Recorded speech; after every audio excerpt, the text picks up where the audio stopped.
This was the life. They had arrived. Business was booming. There were deals to be had. Everybody who was anybody was there. There was the new rich, the old rich, and of course the stars were there. A lot of new somebodies were there. They were dancing their nights away as if there were no tomorrows. At least, none worth worrying about. But there was one tomorrow fated to come, which would change everyone's destiny. Early Tuesday morning, October 29th, 1929, the stock market opened, just as it had for the last 20 years. The trading floor was a frenzy of activity, except on this day, all the trade orders were to sell, not buy. But not even the experts suspected the devastating crash that would become known as the Great Depression. Not only did it dramatically change the lives of all Americans, but it affected the lives of millions more around the world. Once prominent traders and wealthy businessmen jumped to their deaths from multi-story buildings. Hard-working people lost their life savings, businesses, homes, and jobs. Thousands of millionaires became mere statistics in the fast-growing ranks of the unemployed. The middle class virtually disappeared. By the end of the year, the market lost the unbelievable sum of $40 billion in equity. 3 years later, at the depth of the Depression, the national income fell by 50%. 5,000 banks closed their doors. The degree of universal pain and suffering prompted President Franklin Roosevelt to take action which would once have been considered illegal.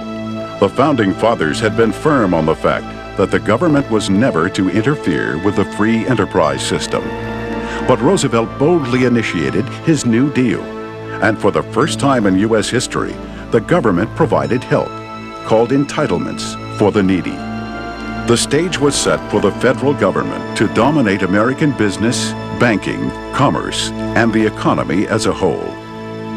It was the promise of acquiring prosperity built on borrowing without the ability to repay, which had tempted normally conservative Americans to risk all they owned before the crash. In 1928, there was no venture too risky to invest in. There had been a few prophetic voices that warned of impending financial disaster because of the accumulated debt, yet their words were dismissed as just so much gloom and doom. This was America. This was the strongest nation on earth. Ironically, the cure for the Depression was built on another kind of debt, much broader in scope: government debt. Little did President Roosevelt and subsequent politicians who followed suit know it would incur such crippling and long-range consequences. Consequences which would be more devastating to the nation than the Great Depression itself. Today, the Great Depression is simply a painful memory for those who survived it, and perhaps a matter of historical interest. The Dow Jones Industrial Average makes the news every day, and the stocks rise and fall as usual. But as America begins its entry into the 21st century, could it be that it is once again on the verge of another Great Depression? This time one that would plummet the world's greatest power to the status of a poverty-stricken nation. Thousands of angry depositors mobbed Security Federal today as their doors closed for the last time. Security Federal is the 97th bank to collapse since last Thursday's stock market crash. The FDIC has announced it will not be able to insure any of the accounts. Bank President 55,000 employees lost their jobs today as Microtech, one of the few remaining American-owned manufacturing companies, sold out to a Japanese firm. The Natsuki Corporation announced it would immediately relocate the production facilities to Mexico City. The announcement came as a shock to employees. Estimates of damages from Hurricane Franco, which swept through Florida's midsection last week, have reached a record high of $65 billion. For the first time in U.S. history, government aid will not be available due to the severe economic The death crisis. toll has soared to over 600 as rioting continues to escalate in the nation's 3 largest cities. law enforcement agencies in New York, Los Angeles, and Chicago have been unable to gain control, citing severe government cutbacks as the cause.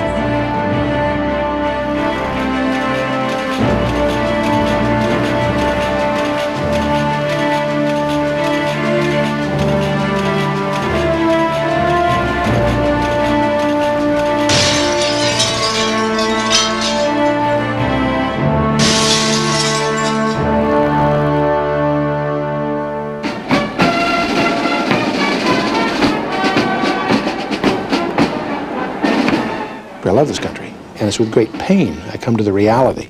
It's over. The America you and I grew up to understand in the 40s, 50s, 60s, 70s is a thing of the past.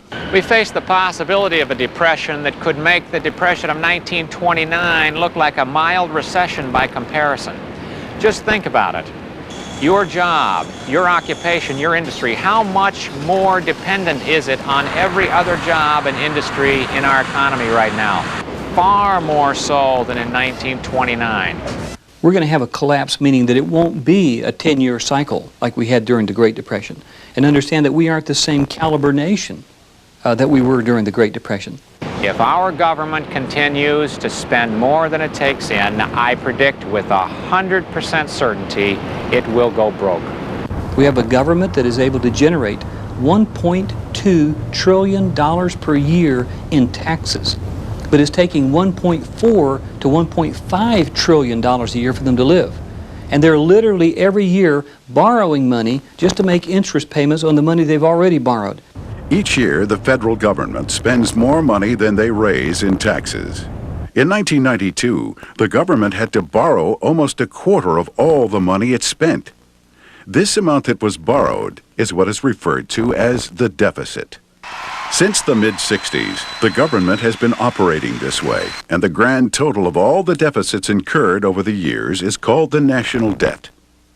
By the end of 1992, the national debt was estimated at over $4 trillion. The government has given up trying to pay back the actual national debt and is struggling to keep up with just the interest payments. Experts project that within a few years, the interest payments alone on the national debt will absorb all the taxes collected. At this point, no money will be left to actually run the country, and America will be bankrupt. As we continue to increase the national debt each year, we will soon be paying more and more money in interest on that national debt. Right now, interest is one of the top 3 expenditures in the national budget each year, and it will eventually, in a very few years, become the largest item in the budget. Interest which is paid out and for which no governmental benefits are provided or services provided to our citizens. If we could balance our budget, and I know that stretches the imagination, but if our budget was balanced, we're still in trouble because we don't have the cash flow to pay the interest on our existing debt, which means we borrow to pay the interest on the existing debt, which means that existing debt is compounding on its own right. Like a business or like an individual, if we continue to spend more than we're taking in, we're headed for what ultimately could be economic collapse as far as the government's concerned. The United States was originally designed to operate on a pay-as-you-go basis. If it needed to spend more, it raised taxes or tariffs to generate the income. The only time the government borrowed to cover any substantial portion of its expenses was in time of war. All that changed in the 1960s. When John F. Kennedy was inaugurated as president, federal spending and federal revenues were less than $100 billion a year. The deficit was $3 billion a year. In November 1963, when President Kennedy was shot, our country took a turn that we failed to recognize. President Johnson declared war on poverty, war on Vietnam, and began borrowing money to achieve those goals at record rates. In the late 60s, we started the Great Society, where we were going to solve poverty in America through welfare funding. Once you got into that and we found out that we couldn't solve it, we were into a program that we couldn't cure. And so America began to live on borrowed money, to a large degree funding our social programs, what we would now call entitlement programs. 20 years later, in 1981, federal spending had increased to something in the $500 billion range. By the time Ronald Reagan left office, federal spending was up above $1 trillion a year. And indeed, a federal debt, which was $914 billion in 1981, had grown to $2.8 trillion in 1989. In 1980, the percentage of the personal income tax needed to pay the interest on the debt was about 30%. But by 1992, 12 years later, that almost doubled to 60%. That's a little frightening, because if we continue on that current course, some say by the end of this decade, it'll take all of the income from the personal income tax to pay the interest on the national debt. And then we're broke. Where will the money come from to pay the bills?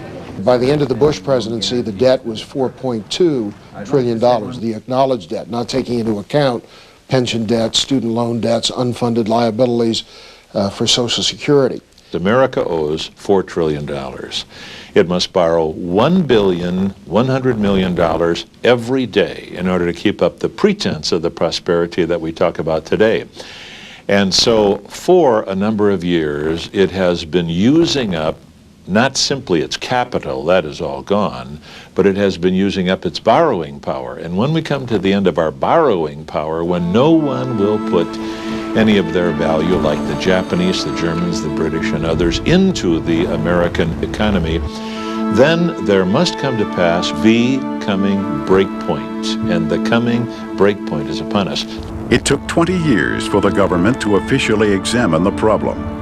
In 1984, President Ronald Reagan appointed a special group of private businessmen to do an independent study on the trends in government spending. It was called the Foundation for the President's Private Sector Survey on Cost Control. It was headed by businessman J. Peter Grace and became more widely known as the Grace Commission. Mr. Grace put together a huge group of private businessmen, all privately funded, no government money involved, and they began to look at the government and how it operated and what they paid for things. They raised, as I recall, something like $74 million of private money, no government money was spent. They enlisted some 160 top executives to spend a year of their life on this thing, and they hired, with a budget they developed for themselves, they had about 2,000 employees. And they did an analysis of the U.S. government and decided it was out of control, but they came up with, I believe, over 2,000 recommendations to somehow contain this monster. When I asked Peter Grace to take on the responsibility of running this commission, I had no idea the kind of energetic but healthy troublemaking I was contracting for. With dedication and selflessness, you succeeded where others failed. You provided clear, concise, and practical recommendations to enormously complicated problems. The public now knows some hope and optimism that government can at last be made lean, cost-effective, and responsive to the people. That's why they're behind the Grace Commission's work, and that's why they're behind our plan for deficit reduction. The bottom line was they found something just under $500 billion worth of waste that could be trimmed out of the government on an annual basis without changing a single program. In other words, you didn't have to cancel welfare, you didn't have to cancel Medicare and Social Security. All you had to do is go in with standard business practices and trim out the waste, the overspending, the double billing, the bills that never got paid on time, those kinds of things. And unlike the people sitting in the middle of the federal government mess who see no problems, they were able to see a lot of problems and project in the future what would happen if things weren't changed. They came to the conclusion that if we didn't make some substantial change in the direction of this economy and some substantial reduction in the amount of deficits that we're running, that the government would reach a point where they could no longer fund themselves either through taxes or borrowing. At that time, many people took it as alarmist and so forth, didn't take it seriously. But the shocking thing is now to go back and look at that report and see it track the projections they made for 85, 86, 87, 88, 89 are tracking within a few percent. And what it's predicting is a major, major collapse of this country